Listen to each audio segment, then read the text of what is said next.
नमस्कार दोस्तों, मैं हूं नरोत्तम मिश्रा। आज मैं आप लोगों के लिए लेकर के आया हूं बीपीएससी टीआरई के लिए जो पीजीटी या टीजीटी जिनको देना है, बनना है उनको, उनके लिए महत्वपूर्ण है कि क्या-क्या पढ़ा जाना चाहिए ताकि जो है सिलेक्शन सुनिश्चित हो। तो जब तक के व्यक्ति अपने पाठ्यक्रम पर फोकस नहीं करता है, तब तक के उसकी तैयारी अधूरी ही मानी जाती है। तो आवश्यकता है कि आप पूरे पाठ्यक्रम को समझें और उस पाठ्यक्रम के अनुसार ही अपनी तैयारी करें, तो आपका सिलेक्शन जो है वो निश्चित हो सकता है।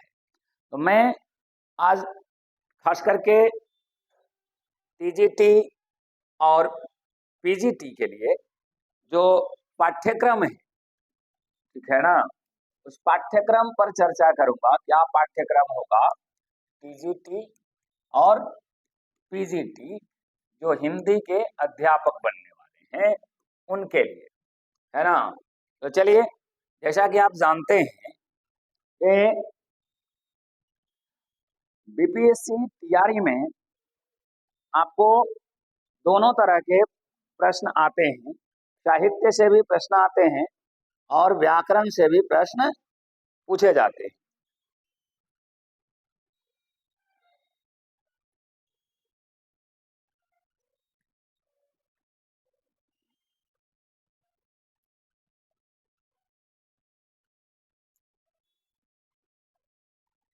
तो साहित्य से कहाँ-कहाँ से प्रश्न आएंगे, साहित्य का प्रश्न क्या होगा और व्याकरण का प्रश्न क्या होगा, कहाँ से प्रश्न पूछे जाते हैं, हमें क्या पढ़ लेना चाहिए ताकि 80 मार्क्स का जो एग्जाम होता है आपका अपने विषय से, उस 80 में से आप 75 प्लस कर सकें। तो चलिए, सबसे पहले साहित्य का सिलेबस क्या होता है, साहित्य में हमें क्या क्या पढ़ा जाना चाहिए मेरे। तो इसमें देखिए, सबसे पहले आपको पढ़ लेना चाहिए हिंदी भाषा का इतिहास।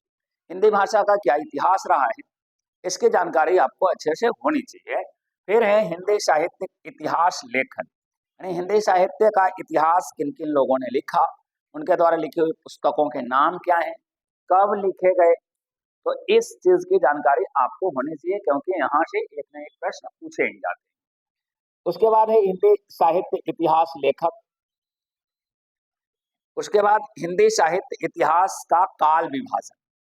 हाँ, काल विभाजन निश्चित रूप से आपको आना चाहिए, क्योंकि काल विभाजन एक इम्पोर्टेंट टॉपिक है।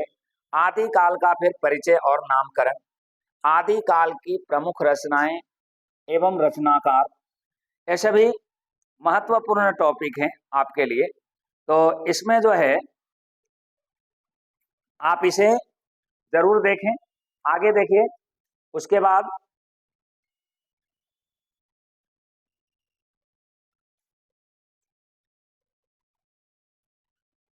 आदिकाल की प्रमुख रचनाएं एवं रचनाकार, भक्ति काल का परिचय एवं उसका विभाग। आप जानते हैं भक्ति काल जो दो भागों में विभक्त है, सगुण और निर्गुण, और दोनों की दो दो शाखाएं हैं। इसके बारे में विस्तृत जानकारी आपको होनी चाहिए। जैसे निर्गुण भक्ति शाखा के दो, निर्गुण भक्ति शाखा जो है वह दो भागों में विभाजित है, एक ज्ञानाश्रयी शाखा और एक प्रेमाश्रयी शाखा। ज्ञानाश्रयी शाखा के कौन कौन से कवि हुए, कौन कौन सी रचनाएं हैं, प्रेमाश्रयी शाखा के कौन कौन कवि हैं, उनकी क्या क्या रचनाएं हैं। उसी तरह से कृष्णमार्गी शाखा और रामाश्रयी शाखा के प्रमुख कवि, उनका परिचय, उनके उनके द्वारा लिखे हुए ग्रंथ, ये आपको पता होना चाहिए, है ना। मैंने इसको अलग अलग कर भी दिया है। सूफी काव्य प्रेमाश्रयी शाखा का परिचय, उसके बाद प्रमुख सूफी काव्य एवं उसके रचनाकार, संत काव्य या ज्ञानाश्रयी शाखा का परिचय, प्रमुख संत काव्य एवं रचनाकार, उसके बाद राम काव्य या राम भक्ति शाखा का परिचय, राम काव्य एवं रचनाकार। साथ ही साथ आपको इसके बाद राम काव्य एवं रचनाकार, उसके बाद है कृष्ण काव्य,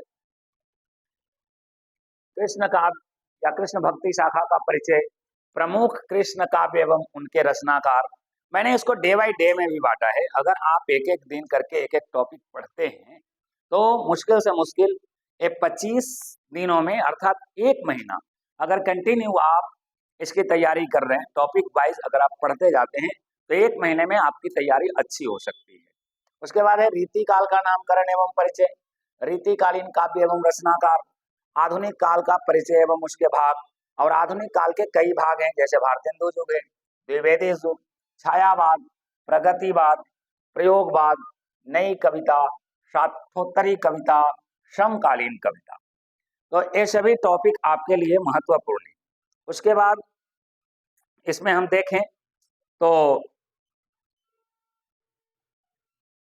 आधुनिक काल में ही हिंदी गद्य का विकास हो जाता है, तो इसलिए हिंदी गद्य का विकास एवं उसकी विधाओं के बारे में हम जानेंगे।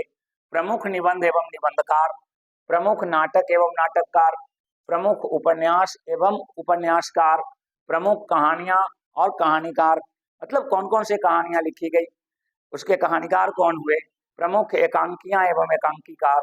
उसके बाद है प्रमुख आत्मकथा एवं आत्मकथाकार, प्रमुख जीवनियां एवं जीवनीकार, प्रमुख आलोचक आलोचनाएं एवं उसके आलोचक, प्रमुख रिपोर्टाज एवं उसके लेखक। उसके बाद है काव्य शास्त्र और पाश्चात्य काव्य शास्त्र।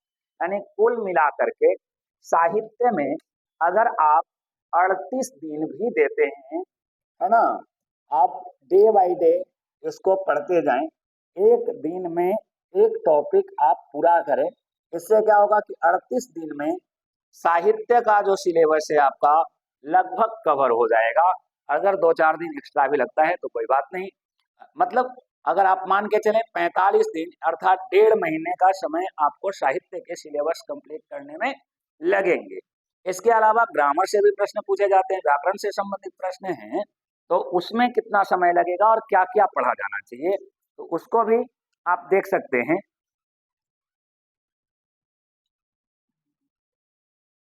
ग्रामर में, है ना, क्या क्या होना चाहिए, ग्रामर के लिए, व्याकरण के लिए क्या महत्वपूर्ण है, क्या पढ़ा जाना चाहिए, तो इसके लिए आप देखें सबसे पहला तो व्याकरण की परिभाषा एवं प्रमुख व्याकरण ग्रंथ।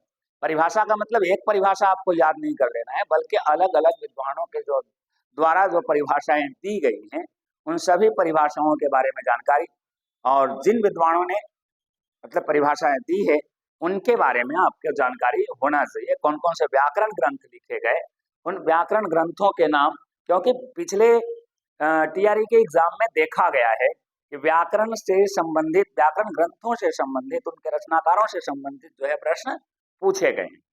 उसके बाद वर्ण परिचय। वर्ण परिचय में न सिर्फ स्वर वर्ण और व्यंजन वर्ण, बल्कि उसके साथ साथ वर्ण के जितनी कोटियां हैं, जितने प्रकार हैं, सभी प्रकारों का के बारे में आपको विस्तृत जानकारी होनी चाहिए। फिर है वर्तनी। वर्तनी से संबंधित प्रश्न आते ही आते हैं।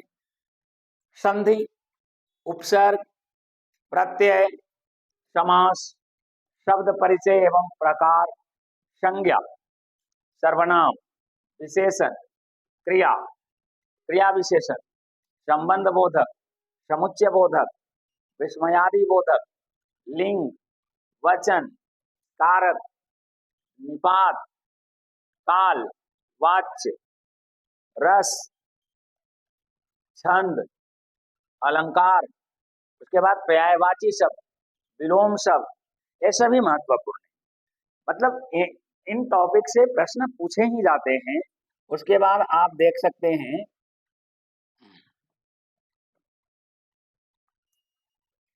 और क्या है, छंद, अलंकार, पर्यायवाची शब्द। उसके बाद आप देखें तो आपका विलोम शब्द है, अनेकार्थी शब्द, श्रुत सम भिन्नार्थक शब्द, अनेक शब्दों के एक शब्द, पारिभाषिक एवं तकनीकी शब्द। इसके अलावा आपका यहाँ हम बात करेंगे वाक्य, वाक्य, उपवाक्य और पदबंध। हाँ, इन सभी टॉपिक से प्रश्न आने वाले हैं। निश्चित रूप से आपको प्रश्न पूछा जाएगा। तो आपने देखा उधर 38 दिनों का सिलेबस और इधर 34 दिनों का, यानी आप कुल मिलाकर के 72 दिन सही से कंटिन्यूअसली यदि आप पढ़ते हैं तो निश्चित रूप से बीपीएससी टीआरई 4 जो है वो आपका होगा, यानी उसमें आपका सिलेक्शन पक्का है। यदि आप टीजीटी की तैयारी कर रहे हैं या पीजीटी की तैयारी कर रहे हैं, मतलब जो भी आपको बनना है, तो उसके लिए इतना सिलेबस काफी है। और इस सिलेबस को कंप्लीट करने में कितना लग रहा है? 72 दिन, यानी 18 दिन और एक्स्ट्रा मान के चलते हैं, यानी 3 महीने में आप अच्छे से इसके सिलेबस को कवर कर सकते हैं। लेकिन इसके लिए जरूरी है लगातार लगे रहने, क्योंकि आपने सुना भी होगा वरदराज का नाम, वरदराज जो कि कुएं के जगत को उन्होंने रस्सी से घिसा हुआ देखा और तब उसकी बुद्धि जागृत हुई कि एक कोमल रस्सी जो है पत्थर पर भी निशान बना सकती है।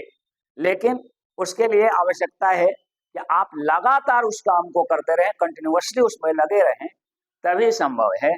ना कि 2-4 दिन पढ़ने के बाद फिर बीच में ब्रेक, तो ब्रेक ब्रेक ब्रेक लेने से पूरा लाइफ में ही ब्रेक लग जाता है।